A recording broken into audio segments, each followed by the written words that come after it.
اقوى مقارنه بين الجوع العادي والجوع العاطفي. ولو ما تعرفش ايه هو الجوع العاطفي اصلا شرحناه كله بالتفاصيل، هتلاقيه متجمع في بلاي ليست هسيبها لك في الباي تحت، وقلنا فيها بقى ايه هو الاكل العاطفي ده اصلا، وليه بتطلع همك في الاكل، واسبابه ايه، والشعور اللي بيجي بعد ما بتاكل، وازاي نخلص منه، وشويه اسئله كده لازم نجاوب عليها بصراحه ووضوح، لان هي بتكون في الصميم فلازم نفهمه كويس عشان نعرف نتعامل معاه. انا ابراهيم صادق، اخصائي تغذيه، ولو لسه ما اشتركتش في القناه اشترك يلا يا صديقي. ويلا بينا بقى نعرف الفرق بين الجوع العادي والجوع العاطفي. اول حاجه ان الجوع العادي بيجي بالتدريج، يعني بالجوع عادي والجوع ده بيزيد مع الوقت. اما الجوع العاطفي ده بقى يا صديقي بيجي فجاه، اللي هو انا جعان دلوقتي، انا لازم اكل دلوقتي، اتصرفوا بقى ماليش دعوه. تاني حاجه بقى ان الجوع العادي بتاكل فيه اي حاجه موجوده في البيت عادي، مش لازم حاجه معينه، انت جعان واول ما بتشبع بتقوم عادي وتبقى مبسوط. اما الجوع العاطفي ده بقى يا صديقي تبقى عايز تاكل فيه اكل معين، مش اي حاجه، هي ده حتى من اسمه اكل عاطفي، فغالبا بيكون اكل مش صحي وحاجات انت بتحبها، برجر بقى وبيتزا. عايز انزل دلوقتي بعد ما اخلص اروح اخد سندوتش همبرجر كبير كده، حته لحمه كبيره كده.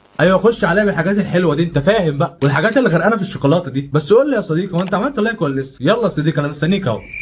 تالت حاجه الجوع العادي اول ما بتشبع كده تقول الحمد لله وتقوم من على الاكل. اما الجوع العاطفي ده بقى بتفضل تاكل وتقريبا مش بتوقف غير في حالتين بس، اما زهقت من الاكل وبقك وجعك، او ان الاكل خلص، غير كده انسى. رقم 4 الجوع العادي بعد ما بتاكل كده بتبقى مبسوط انك كلت الحمد لله وشبعت. اما الجوع العاطفي بقى بعد ما بتاكل بقى تأنيب الضمير ده اساسي، وجلد الذات بقى، وانك عمرك ما هتخس، واحساس بالفشل، وحاجات كتير، والاكتئاب بقى هيبقى ملازمك يا صديقي. فعلى ايه كل ده؟ عشان كده لازم نفهم الفرق بينهم كويس، ولما يجي لك بقى يا صديقي تعرف تتعامل معاه ازاي. واتفرج على سلسله الاكل العاطفي هتفيدك. يلا بقى نقول ملخص كل اللي احنا قلناه ده. اول حاجه ان الجوع العادي بيجي بالتدريج، اما الجوع العاطفي بيجي فجاه. تاني حاجه الجوع العادي تاكل اي حاجه موجوده في البيت عادي، اما الجوع العاطفي بقى لازم اكل معين وغالبا بيكون مش صحي. رقم 3 بقى الجوع العادي بتبقى مبسوط بعد ما بتاكل لانك شبعت، اما الجوع العاطفي بقى بعد ما بتاكل بيكون تأنيب الضمير ده اساسي. رقم 4 الجوع العادي اول ما بتشبع كده بتقوم وتسيب الاكل، اما الجوع العاطفي بقى مش بتقوم غير في حالتين، اما زهقت من الاكل وبقك وجعك، او ان الاكل خلص وبس كده. ولو عايز نتكلم في مواضيع معينه قول لي في الكومنت، وطبعا لو استفدت متنساش تعمل لايك وفولو. سلام.